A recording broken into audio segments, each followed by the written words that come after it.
Welcome to the inaugural issue of Sip and Smoke Santino's, filmed here live at the world-famous Santino Cigar Lounge in Imperial, Missouri. My name is Billy Crow, and I'll be hosting this show as we dive into the world of Santino's, what it means to the community, the whiskeys they offer, and the wonderful pipe tobaccos and cigars that this place offers.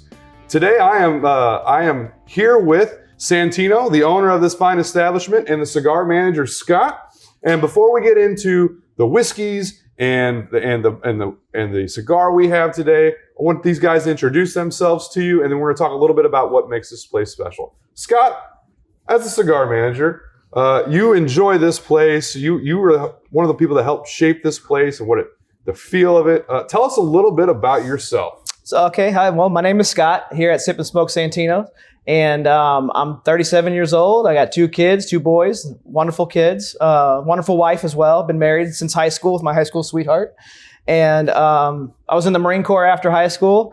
Unfortunately, I got injured and had to get medically retired. So I'm retired from the Marine Corps from there, and then got hired by this Santino man over here. And I've been working in the cigar lounge and doing, I bartend on Sundays. And I check in cigars during the week. I make sure that you guys, if anybody has any requests, if anybody wants anything special or unique, I make sure that we try to allocate that and order it. And with the help of my Santino over here, he helps me as well. And we kind of together make sure that we have everything that we need. I had the interesting opportunity. My family, my parents came from Sicily after World War II. And my dad started a business here that a lot of people in the metropolitan area know about because it's been around 85 years. And after selling that business to some of our loyal employees, which is not typically what business owners do, right. They sell to other Highest companies bidders, yeah. to make more money. I decided as the final president of our family company to reward a couple of our employees and gave them the transition to our family business. And I took a little time off and trying to figure out how I wanted to reestablish myself. And I decided to just try something a little fun. And I just decided to get into the cigar lounge business because I enjoyed it. And it's such a unique and eclectic group of men and women who enjoy cigars and nice libations. Mm-hmm. And so doing that, I had to kind of orchestrate a plan in my head. What do I want? I knew what other people featured. I knew what was out there. And I also knew the things that maybe I thought were lacking and that would blend well. And so when I created, this, first I got into business at my first location. In the first few years, I got a lot of input from not only customers, but the community. I went to the first cigar trade shows the first few years and really got immersed in the business. So when I had the opportunity to buy my own building, I did.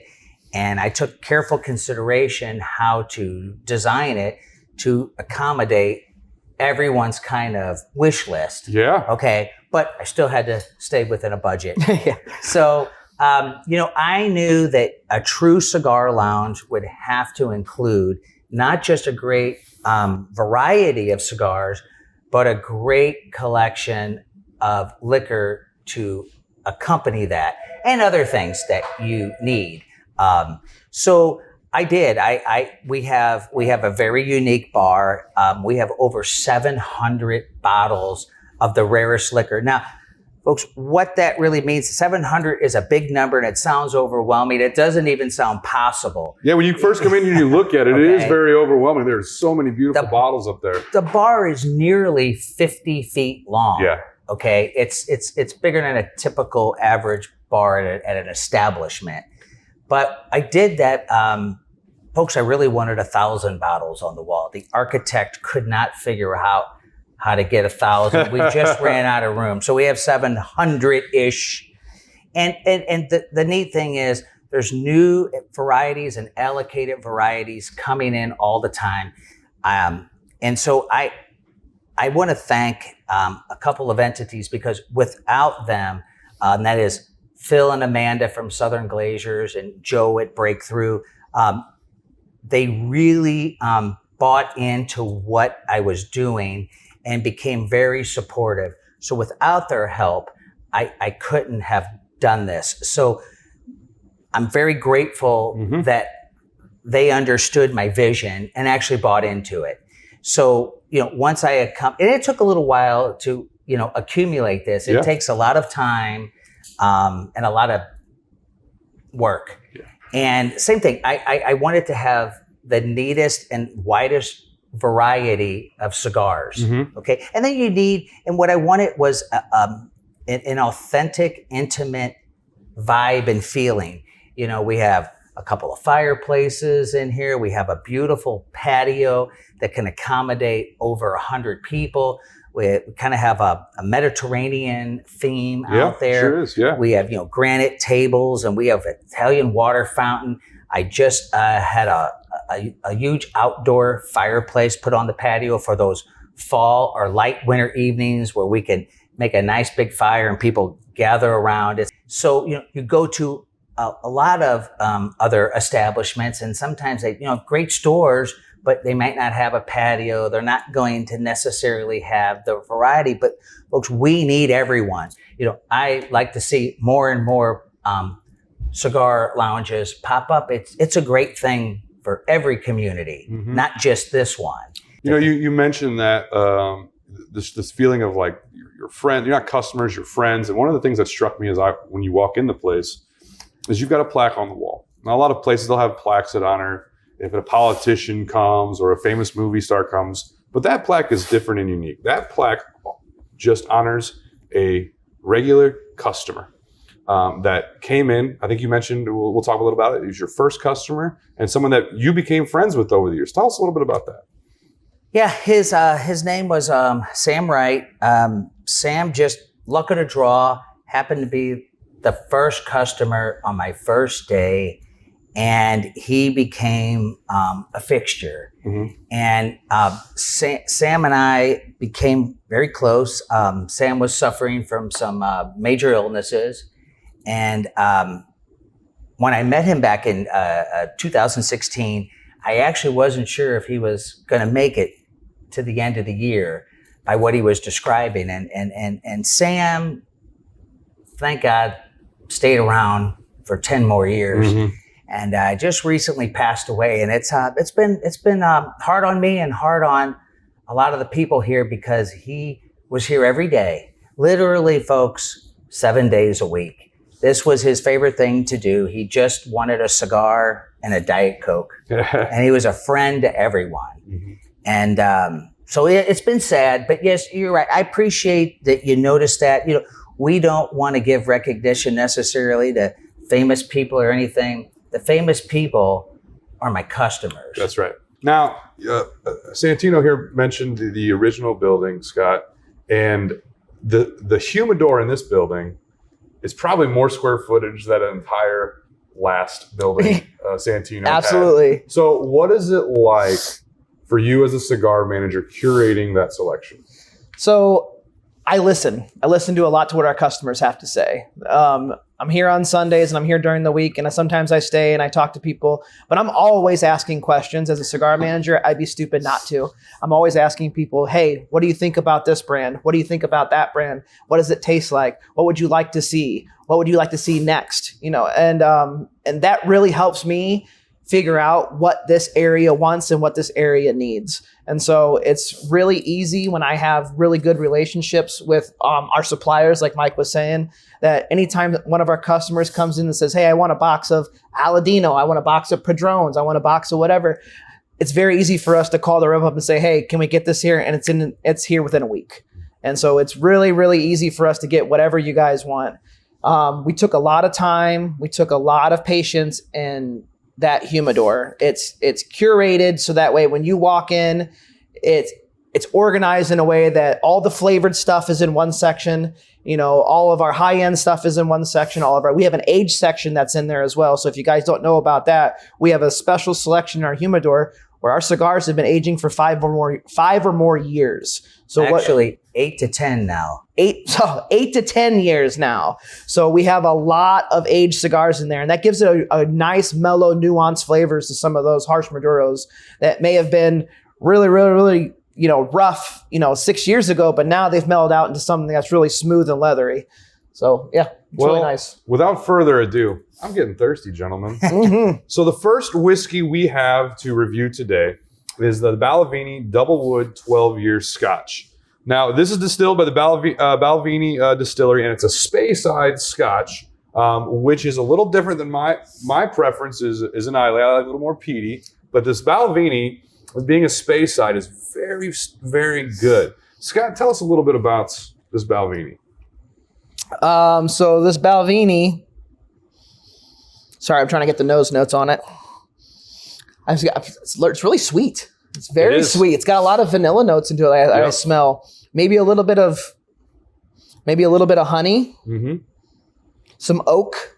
Yeah, that double wood, that oak is really strong. The oak is very strong. Yeah. Now this is finished in European oak sherry casks, which gives it a very unique, sweetness. You can smell that sweetness. Yeah, exactly. That's why I said that vanilla sweetness that I'm getting. That's right there in the nose. And that double oak that you were talking about, that's really, really strong. Like really strong. And just to throw out a little note, Missouri is kind of famous, everyone, because we just mentioned an oak cask that this is aged in. Missouri is known famously for its oak trees, and in Missouri, they harvest a lot of oak trees to make the wooden barrels that go all over the world internationally, not just in Missouri or the United States. So sometimes these barrels are repurposed to age beer in, to age other liquors, not just bourbon. And that's why you get, you talk about the wood cask. So Missouri is well known in the international liquor community. It's like in Japan, they have the Mizunara oak tree.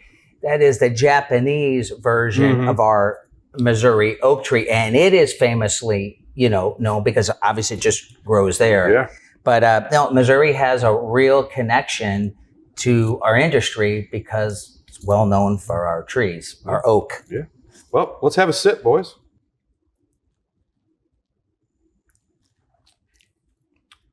Oh, that is good. That is smooth. It is oaky. It is. You can tell it is a Scotch without being overly. I'll tell you what, smoky. it doesn't smell like it tastes. No, it doesn't smell like it tastes. Like when I said it has that sweetness to it, it's almost non-existent whenever I tasted it. That was just me. I didn't taste any of the sweetness on it. And it's very smooth. Spicy. Spicy. It warms you, but it doesn't burn. It's not something that's super high octane. I'm gonna go in now for a that's second. different because I get a little different. I get a higher octane and a more. It resides on my palate. It does. It sits for there. another It does sit. 15 or 20 seconds. But I noticed as soon as you take a sip and then a puff, the cigar smooths all that out. So I think that's why we chose this pairing, because I think most people wouldn't have realized that the Shady Moose Connecticut Wrap cigar would blend with a 12-year Scotch. Yep. I don't think most people would have made that correlation, being that this was an $8 stick. An $8 stick, but a Connecticut of all things. To blend with a 12-year-old Scotch. It really brings that leather note forward. Whenever you have a drink and then you have a smoke and you retrohale, it really brings that leather note forward a lot. And that's the advantage of having someone like Scott to help customers with pairings as well as the rest of the staff, because we can help customers find something that can pair. Either they can help us with their favorite drink and we will pair a cigar, or their favorite cigar and we can help pair a drink. And cocktails, we're known for famously our cocktails, and that's because we've taken a lot of time to research and balance and use a correct recipe so it's consistent. And that's what kind of makes our drinks kind of a cut above, because we are very meticulous in how we balance and construct a drink to give it the proper intended taste. And that's kind of what we strive to achieve here. So now we've talked a little bit about the cigar we have. So let's go ahead and move on to that. This is the Shady Moose cigar. So Scott, again, cigar manager, tell us a little bit about this cigar. So the first thing that you'll notice about this cigar is that this is a very large band, first off, larger than most bands. It has a moose on it with sunglasses, which is why they call it the Shady Moose. Their one before this was called the Chillin' Moose? Chillin' Moose. Yeah, the Chillin' Moose. That's right. This is made with an Ecuadorian Connecticut wrapper. It has a Mexican binder. It has 4 different types of fillers in it. It comes from the United States, Colombia, Dominican Republic, and Nicaragua. It has a lot of bread notes. It's got spice in it. It's got caramel, and it's got leather. Because that leather note really brings forward in this Balvenie. I'm telling you, this is the 6x60 too, by the way. And here's what's amazing, folks, is we're in the age now of tariffs and unfortunately cigars have really skyrocketed in price. Not just the tariffs. There's regular price increases from the manufacturers that occur no matter what. There's now extra shipping costs. But folks, this is an $8 cigar for a 6x60. We also have, it's accompanied, this is the Connecticut. We also have the medium and fuller body. The Habano and the Maduro. The Habano and the Maduro of the Shady Moose as well. All 3 $8. at $8. Folks, that's not just pre-COVID pricing. That's like pricing from 5 to 8 years ago. Yeah. So there are still some bargain cigars with great flavor. You don't always have to. But you're not getting you're getting a bargain price, but you're not getting that bargain flavor. You're getting this is a very delicious cigar. If you put down 3 cigars in front of me and said you had to pick out, told me to pick out the $8 cigar, I wouldn't pick this cigar. Exactly. I wouldn't pick this cigar. And that's actually why I featured something like this on our inaugural show. That's right. Because it's not what people would have expected. Mm-hmm. And Santino's is not what people would expect. And when they cross the threshold, the look on people's face gives me the joy for what I've tried to create. So let's talk about, we talked a little bit about it, how these pair. Scott, you mentioned it. The earthiness in this kind of draws out the leatheriness exactly in the Balvenie. It's neither one of them overpower each other. You can really taste both of them on your palate as you go. And the spiciness of the Balvenie adds to the complexity of the cigar as well. So like we were talking about the spiciness of the notes in there. I don't want to say rum spice because it's not a rum spice. No, but something different. But it is a spice though, almost like a baking spice. And it really adds to the complexity of the cigar itself. So maybe this doesn't have baking spice in it, but because that does, amazing. Now, one of the things I love about this, again, it's an $8 cigar, but it's constructed really well. Yep. It burns evenly. It's not falling apart. Sometimes you get cheap cigars that are $8 and they're built cheap. They look cheap. They feel cheap. They smoke cheap. This is not that. It is a nicely constructed cigar. Very nice. And something I also took the time to try to design, folks, we have most cigar stores or lounges have member lockers for people to purchase a membership and have their own private individual locker. But where you see, I would say the vast majority in the 90 percentile, you tend to see your customer cigar lockers, let's say out in the main lounge.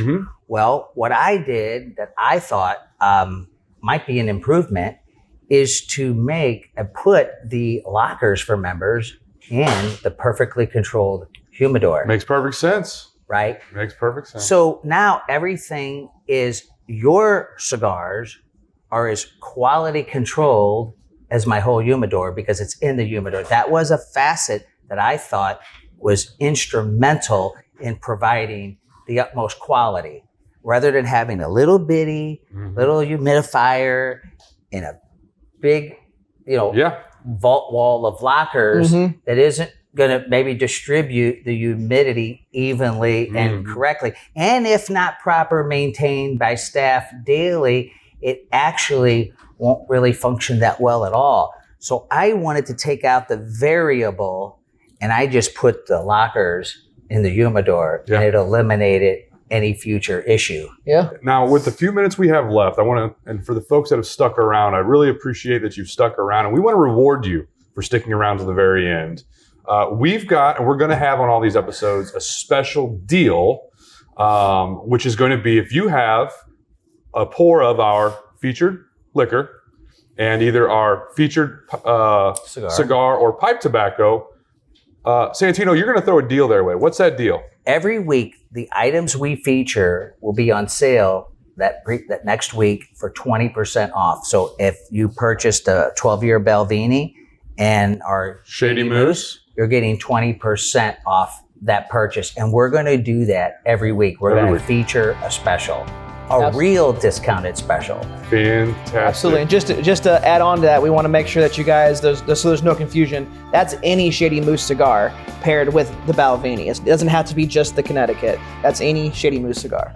Well, thanks for hanging around today, guys. Keep checking Facebook and YouTube for more stuff to come.